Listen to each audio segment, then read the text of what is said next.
puissance est sous la croix. Pense à cette main puissante qui t'a béni tant de fois. Contre les bienfaits de Dieu, mais de tous devant tes yeux, tu verras en adorant combien le nombre est grand. Tu verras en adorant combien le nombre est grand. Lorsque un problème se présente à vous, votre réaction devant Dieu, votre réaction est d'une grande importance. Un exemple. Goliath a attaqué l'armée d'Israël pendant 40 jours, jour et nuit. Il s'est opposé à l'armée d'Israël. Lui seul, il défiait l'armée d'Israël, jour et nuit. Au-devant de cela, l'armée d'Israël, le peuple d'Israël, avait deux choix. Deux choix au-devant d'eux. Deux choix. Comprenez très bien. Ils avaient deux choix. Un. Le choix que l'armée d'Israël a fait, c'est que ils ont choisi de se faire peur. Et la peur a fait qu'ils se sont calmés. Personne ne pouvait relever le défi. Tout le monde était dans un calme, apeuré. Pourquoi? Parce qu'ils ont vu le problème plus grand que, ils ont vu le problème plus grand que leur Dieu. Quand ils ont vu le problème, ils ont oublié le Dieu des miracles. Ils ont oublié le Dieu qui les a fait traverser la mer. Ils ont oublié le Dieu des miracles, des prodiges. Ils ont oublié. Et ils cherchaient la solution ailleurs. Ils étaient donc tirés, n'est-ce pas, dans une peur incroyable. Ils ont fait le choix de demeurer calmes. Ils ont fait le choix de la peur.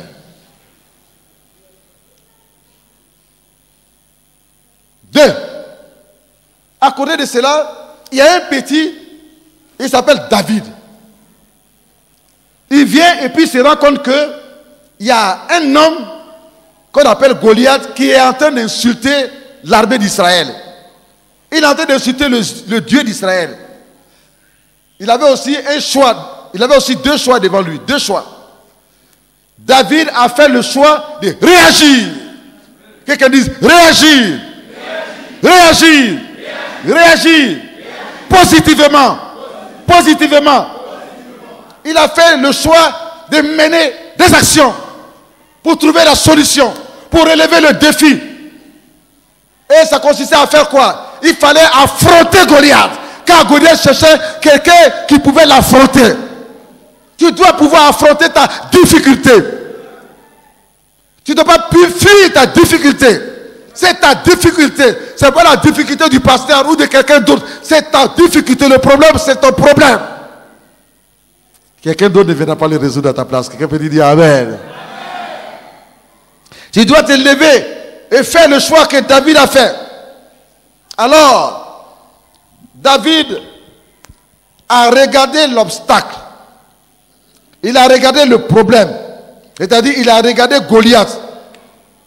Et puis, il a vu que ce problème-là, c'est l'opportunité à ne pas rater. Alléluia! C'est l'opportunité à ne pas rater.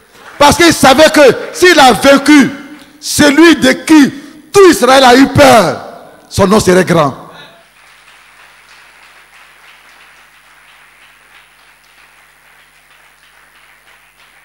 L'armée d'Israël, même les propres frères de David qui étaient dans l'armée, ses grands frères, ils ont tous fait le choix de se cacher devant le problème, devant Goliath. Quel problème tu as? Tu trembles de tous tes os, de tous tes nerfs. Et là, tu es malade. Tu es malade, tu es devenu malade à cause d'un problème. À cause d'un problème. La jalousie te rend malade. La jalousie a envoyé la maladie en toi. La peur a envoyé la maladie en toi. Les critiques ont envoyé la maladie en toi.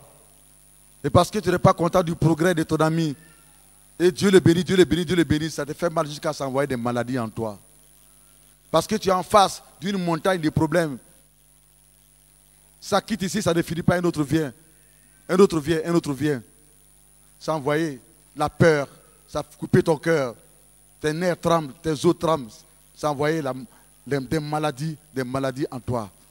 Parce que tu passes trop de temps à regarder, à fixer ton problème. Parce que tu penses que ton problème est plus grand que ta foi.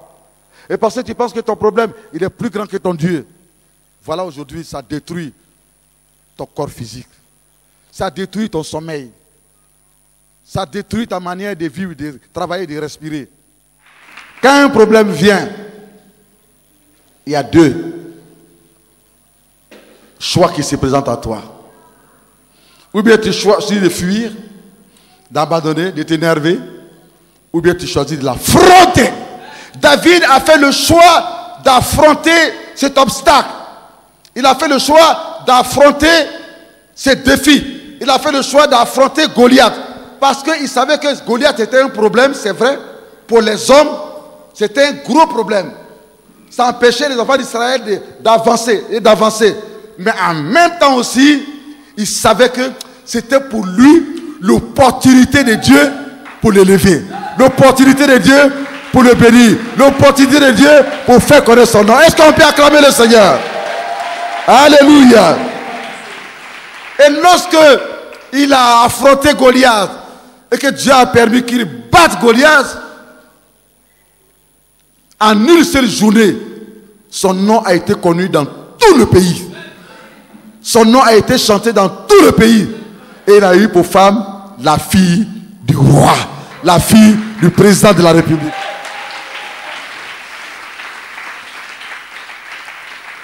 Tu es presque dans ta destinée, dans ton bonheur, mais il y a une porte qui est fermée devant toi, c'est un obstacle, il y a une montagne de problèmes. Ne recule pas, n'abandonne pas. Alléluia. Lève les yeux vers le Seigneur. Positionne-toi. Dieu te donnera la clé pour résoudre ces problèmes. Et si tu as vaincu ces problèmes, alors tu rentres directement dans ton bonheur, dans ta bénédiction, dans ta grâce. Il y a une opportunité devant de toi. L'opportunité de Dieu. C'est ce que toi tu vois comme un problème humain. C'est difficile pour toi. C'est difficile. Mais c'est l'opportunité de Dieu. Parce qu'une fois que ce problème est résolu, alors tu seras béni et tu entreras dans ton bonheur, ta destinée et dans ta grâce. Il ne faut donc pas trembler quand il y a un problème. Il ne faut pas trembler. Amen. Amen. Amen. La façon dont vous voyez le problème dans votre vie fait toute la différence.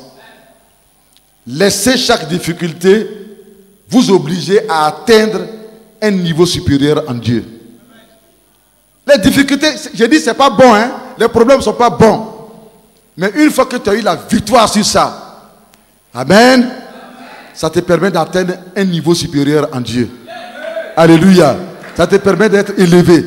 Ça permet au chef du personnel, au directeur de l'entreprise de te connaître. Ça permet à... Ça te révèle quelque part. Or, au départ, on ne voyait pas là la bénédiction. On ne voyait pas là ta compétence. Mais on voyait quoi? Un problème. Mais après, on dit, mais comment? Qui Dieu a utilisé pour résoudre ces problèmes? On dit, c'est cette femme-là. On dit, ah, c'est cet homme-là. Ah, c'est cette femme-là. C'est cet homme-là. Ok.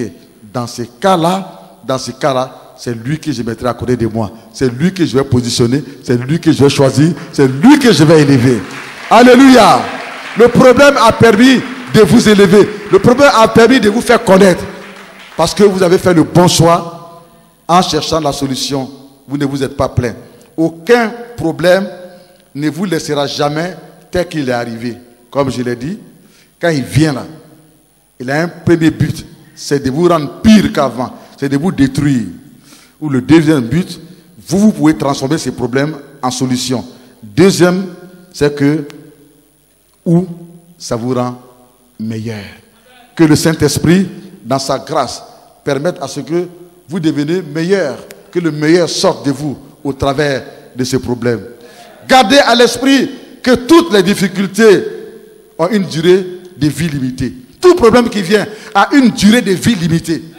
Tout problème, toute maladie, toute situation, tout ce qui vient, puis ça fait pleurer. ça ne sera jamais éternel. Ça a une durée de vie limitée. Dieu regarde à son horloge, il regarde à sa montre, il regarde à sa montre, il regarde à sa montre. Quand il reste une minute sur son horloge, sur sa montre, quand il reste une minute, et que les une minute arrive net, tu attends.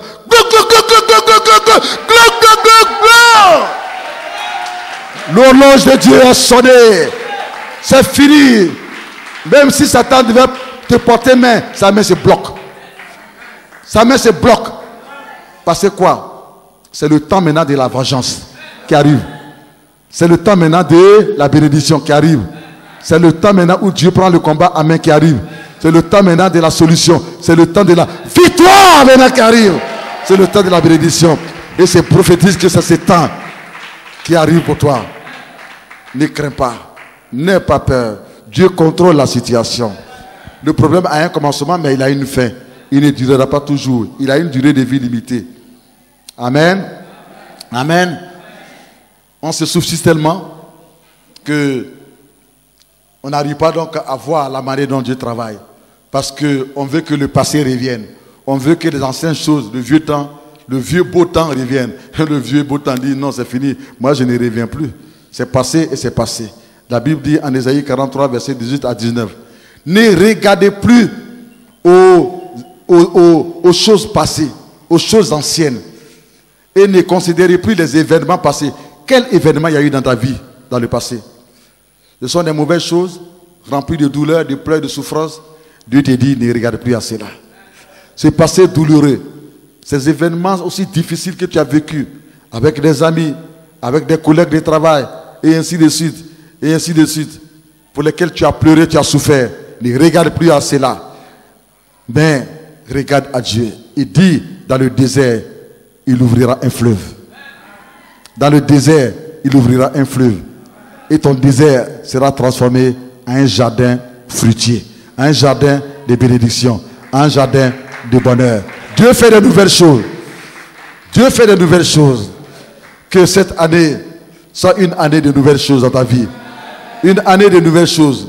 Alléluia. Dieu va te bénir, te bénira tellement que tu auras même du mal à te rappeler du passé. Tu auras du mal à te rappeler du passé. Les problèmes oppriment les gens. Mais quels gens? Les problèmes là, les gens qui ça fatigue là, ce sont les gens insignifiants. Des gens qui sont médiocres. Des gens qui ne connaissent pas leur valeur, leur importance en Jésus. Qui n'ont pas de foi. Des gens qui n'ont pas la parole de Dieu dans leur cœur. Les gens qui sont là seulement, qui attendent que des prophéties, même des fausses prophéties, ils les attendent. Même des fausses prophéties, ils les attendent. Ces gens qui ne veulent rien faire, qui sont insignifiants, qui ne sont pas solides dans la parole de Dieu, qui ne font pas des efforts pour percer des mystères. Des gens toujours fatigués. C'est ceux-là qui les problèmes fatiguent. La Bible appelle ceux-là des gens médiocres. La Bible les appelle des gens insensés. Mais quand un homme connaît la parole de Dieu, il est enraciné de la parole de Dieu. Il est enraciné dans le Christ Jésus. Quand il est solide en Christ, il ne reculera pas devant l'adversité. Il ne reculera pas devant les problèmes. Il ne reculera pas devant les difficultés. Mais il les affrontera.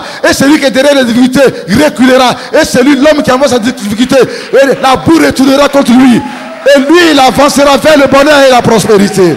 Dans le nom de Jésus. Alléluia. Les problèmes oppriment les gens qui sont médiocres, qui ne connaissent pas leur valeur, qui ne connaissent pas leur importance en Jésus. Mais les grands leaders, les hommes de foi, ils dominent sur les problèmes. Ils écrasent les problèmes. Ils dominent sur les problèmes. Ne regardez plus aux événements passés, ni aux choses anciennes, mais fixez vos regards sur Jésus. Devant les oppositions, les difficultés, vous n'avez pas de problème. Devant les oppositions, devant les obstacles et les difficultés, vous n'avez pas de problème. Quand vous avez un problème devant vous, vous n'avez pas de problème. Ne voyez pas le problème comme un problème. Un homme de foi, il ne voit pas le problème comme un problème. Mais quand le problème vient, il a deux choix. Ou bien vous considérez le problème plus que vous, ou bien vous considérez le problème plus que votre foi, ou bien vous considérez le problème plus que votre Dieu, ou des deux, vous minimisez le problème comme s'il était petit, comme s'il n'avait pas de force, comme s'il n'était rien. et il vous sera fait selon votre foi.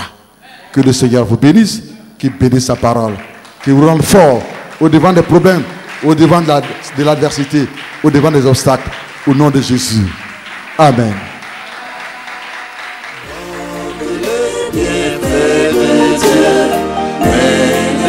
Devant tes yeux, tu verras en adorant combien le nombre est grand. Car sur la route glissante, tu chassais sous la croix. Pense à cette main puissante qui t'a béni tant de fois. Contre les